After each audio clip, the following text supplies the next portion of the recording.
자, 종에 대한 얘기를 하겠습니다. 뭐 종도 그렇습니다. 뭐 종도 제가 공부하면서 보면 종에 대한 얘기를 써 제가 또 이것뿐이고 여기뿐이 없는 것 같습니다. 종에 대한 얘기 뭐 어디 없습니다. 종 말고도 시죠, 시. 한번 보겠습니다. 그 307페이지 중간에서 조금 밑에 보면요. 자, 그렇다면 종이란 무엇일까? 자, 이것을 한마디로 말하면 변화성의 본체인 항전성을 말하는 것이다. 변화하는 그런 거에 대한 그 항전이라는 항상 같다는 거죠. 항상 같은 것을 존재하는 항전성을 말하는 것이다. 항전성이라는 것은 예를 들면 하나의 볼이나 인간의 정자가 지니고 있는 생명력의 영원성이나 또는 변화성을 통일된 개념이다. 그런즉 이와 같은 항전성을 지닌 종의 본체는 무엇이며 또 그것이 어떻게 항전하는 것을 연구해야 한다. 그러니까 종이라는 건 항존이라는 얘기를 했습니다. 그 뒤에 이제 또 모사라는 얘기가 나옵니다. 모사. 뭐.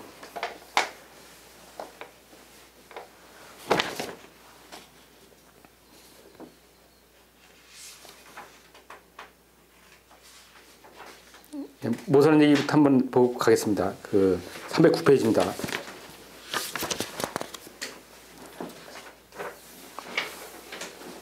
309페이지 그 중간쯤입니다. 예, 그런즉 인간이나 동물과 같은 태생물에 있어서 정자라는 것은 바로 위에서 말한 바와 같이 자기 형상을 그대로 통일 요약하는 것이다. 즉 태생물의 종인 정자는 그 정자를 생성한 체질적 특징대로 정액이 이루어지고 그러한 조건으로 이루어진 정액 속에서 정자가 생성되므로 그 정자 또한 자기를 모사할 수 있는 생명체를 생하게 되는 것이다.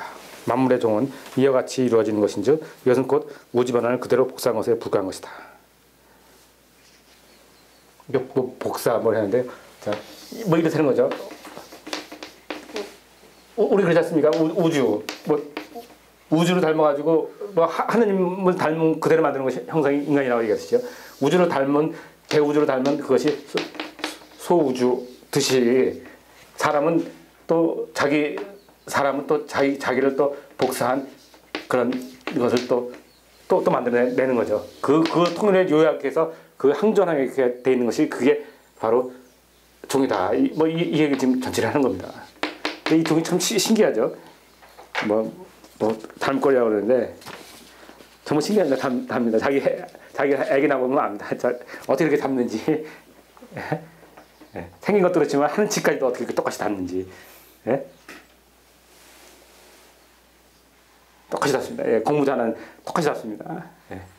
방황하고 자기만 알고 있는 비밀 같은 건데 그것까지도 똑같이 닮습니다.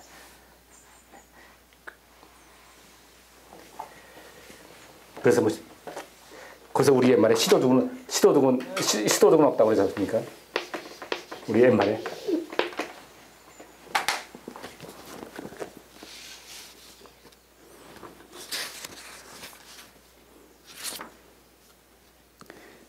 그리고 이걸 갖다 또 뭐라고 설명하냐면 탄환이라고 이렇게 설명을 하고 있습니다. 탄환이요.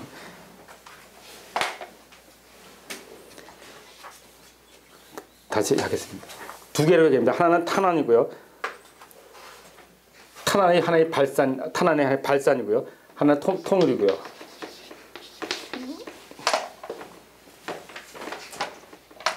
탄환의 발산이고요. 이건 질에 대한 얘기를 하고 있는 거고요. 통일에 대한 술에 대한 얘기를 하고 있습니다. 그러니까 종도 발산을 하고 통일을 한다는 그 얘기를 하고 있습니다.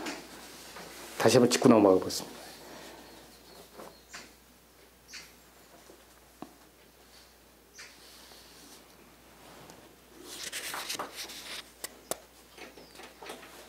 자, 208페이지 셋째 줄입니다. 끝에 쪽이요. 셋째 줄 끝에 쪽쯤에 다시 말하면 첫째로 식물의 종은 물의 생성 과정에서 일어났던 모든 요소를 통일해 놓은 탄원이다. 예, 뭐 탄원이라는 얘기를 하고 있습니다. 그러므로 그 탄원이 발산하게 되면 물이 되고 통일되면 종이 되는 것이다. 예, 다시 얘기했습니다. 뭐 총쏘는 탄원 같은 것인데 통이 발산하면 물이 되고요. 물이 되고요. 예, 수렴하면 통일되면 종이 된다는 얘기입니다.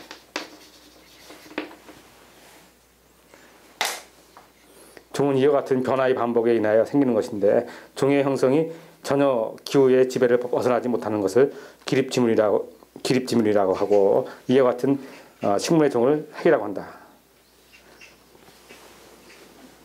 자, 그리고 또 이 탄화이라는 것 자체는 이 종유는 또 통이라는 개념에서도 봅니다. 208페이지 아랫 부분 정도입니다. 맨 아래가 아니고 아래에서 두 번째 문단입니다. 그런데 종의 생성 과정을 좀 더 구체적으로 고찰해 보면 우주 안에 있는 만물의 생장은 자기 자신을 반영하면서 이루어지는 것이다. 얼핏 보면 만물이 제멋대로 생장하는 것 같지만 사실은 그의 생장 형태를 모사한 면밀한 설계대로 생장하고 있는 것이다. 다시 말하면 만물의 형태를 규정한 정밀한 통일체가 바로 종이므로 그의 생장은 반드시 그 설계인 통일체대로 이루어지는 것이다. 그러므로 보리의 씨앗은 보리를 생하고 사람은 사람을 생하게 된다. 그러니까 뭡니까? 이것은 발산을 하게 되면은 물이고요. 통일을 하게 되면은 종이라고 얘기했는데 이 종이라는 것은 자기 자신을 닮은 꼴보다도 그 설계를 그대로 해놨다는 거죠. 그래서 그 씨는 자라면은 그 씨 설계대로 그대로 큰다는 겁니다. 그래서 우리가 닮은 꼴이라 이렇게 얘기를 하는데 우리 인체도 그러니까 우리 인체도 사실은 뭡니까? 아까 얘기한 대로 대우주를 그대로 닮아서 난 소주예요. 우리도. 그러니까 하나님만이 진짜 종교가 아니래도 하나님이 어떻게 생겼느냐? 그러면 세상을 지배하는 하나님이 어떻게 생겼냐? 그러면 이렇게 얘기하는 게 맞다는 얘기죠. 이건 잘못 했다는 얘기죠. 결국은 여기서 나왔다 이렇게 보는 거 종교도 그렇고요. 맞고요. 실제로 우리 소우주도 우리 자체도 보러 보면은 자식들 보면은 똑같습니다. 어떻게 하든 간에 얼굴은 좀 형태가 조금은 변화되고 다를 수 있으면 말이죠. 그 안에 들어있는 것까지 따르다 보면 자기만 모르는 비밀도 가지고 있어요. 그 아들한테는 자기만 갖고 있는 비밀도 아들 딸이라든지 닮은 꼴을 이렇게 보면 발가락이 닮았네 그런 식으로 해서 어딘가 모르게 분명히 닮은 꼴이 있습니다. 분명히 기가 막히게 닮은 꼴들이 어딘가 모르게 기가 막히게 닮은 데가 있습니다. 이래가지고 하고요. 이거는 이차가 다 그런 것 같습니다. 그리고 이 종은요, 만약에 발산을 못하면은 반대로 이건 둘이 반대잖아요. 말하고 이거는 발산을 못하면 수nom을 한다는 얘기가 되는 거죠. 그러니까 뭡니까? 이것도 참 신기한 건데 그 바퀴벌레가 어떻습니까? 바퀴벌레 잡으러 막 잡지 않습니까? 그러면은 밖으로 도망가다가 자기가 잡아 죽겠다라고 생각을 하면은 자기의 그 위협을 느끼면은 바퀴벌레는 알을 저거 하더라고요. 알을 깐다 알을 뭐라 해야 돼요? 알을 낳아요. 혹시 보셨어요? 바퀴벌레? 알 낳습니다. 바퀴벌레 쫓아가기 전에 막 위협하셔서 느끼지 않습니까? 그럼 순놈은 아니겠지만 알 낳고 도망갑니다. 자기는 죽어도 알은 또 생생하게끔 알을 위협을 느끼면 그렇더라고요. 그러니까 지금 이 얘기죠. 자기 발사를 못하고 자기가 앞으로 못 나가면 뒤에 씨를 생산한다는 거죠. 이게 또 자기의 균형을 잡는 본능인가 봐요. 아까 우리가 사람은 서로 균형을 잡아가면서 이렇게 살아간다고 얘기를 했는데 인체는 소주는 그러면서 또 자기의 그 흐름, 큰 흐름은 이어가는 게 또 본능인가 봐요. 자기는 살을 해서 향을 해서 자기가 죽어가면은 자기 씨는 또 보존을 하고 간다는 얘기죠. 바퀴벌레가 그렇더라고요. 그게. 근데 사람도 그렇습니다. 사람도 전쟁을 나서 사람들 죽어가서 발사를 못하면요 새끼가 더 많이 납니다. 더 많이 납니다. 출산율이 더 많습니다. 출산율이.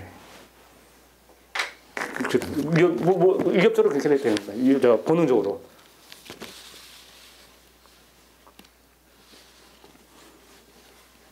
그래서 그렇지 않습니까?